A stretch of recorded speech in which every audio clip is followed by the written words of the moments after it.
Hey everybody, my name is Dave Clark and I do counseling right here in the West Houston area, and I specialize in relationships. Now, today I want to talk about the second stop on the relationship timeline, and that is pre-marriage. Now, at this point, you've already met that someone and the oxytocin's flowing and you're starting to think, hey, this might be the one. And in all this excitement, you're overlooking all the little things that are going to drive you nuts in 10 years. That's where I come in. That's where pre-marriage counseling comes in. First thing I want to tell you about pre-marriage counseling is it does not require a proposal. If you're even thinking about getting married, you can come to me. We will comb through that relationship. We will find the red flags. And if we butt up against one of your absolutes, you need to know that. And if you don't know what an absolute is, go back and watch my video on self-readiness.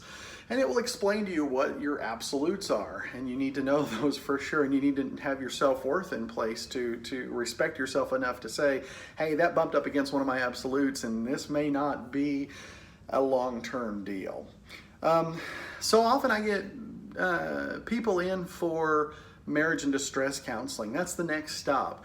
And I ask them every time, I say, who did your pre-marriage counseling? And I get one of three answers really. It's either it didn't happen at all, or we just downloaded some questions off the internet and talked amongst ourselves, which there's a little problem there.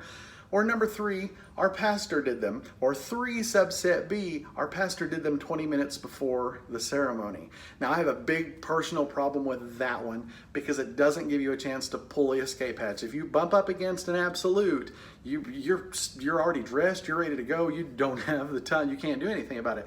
Now here's the deal, I don't want to pick on pastors. Pastors, they work hard and it's a thankless job and I get that. But if I had a Ferrari, and I don't have a Ferrari, but if I had a Ferrari, I wouldn't want to take it down to Joe's garage, who he's done a few Ferraris in his time, sure.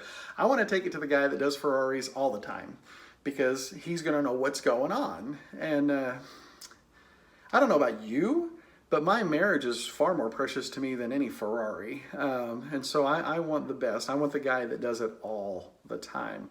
Now, the biggest pushback I get on pre-marriage counseling is simply the cost.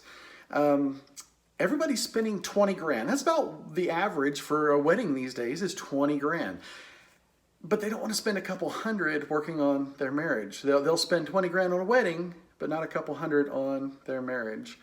And I get that. You're laying out that much money for a ceremony. It's maybe a monumental task to come up with an extra few hundred. Here's what I say. Just like a bridal registry, maybe ask somebody, say, hey, you know what, as a wedding gift, do you think you could help us out with a little bit of premarital counseling?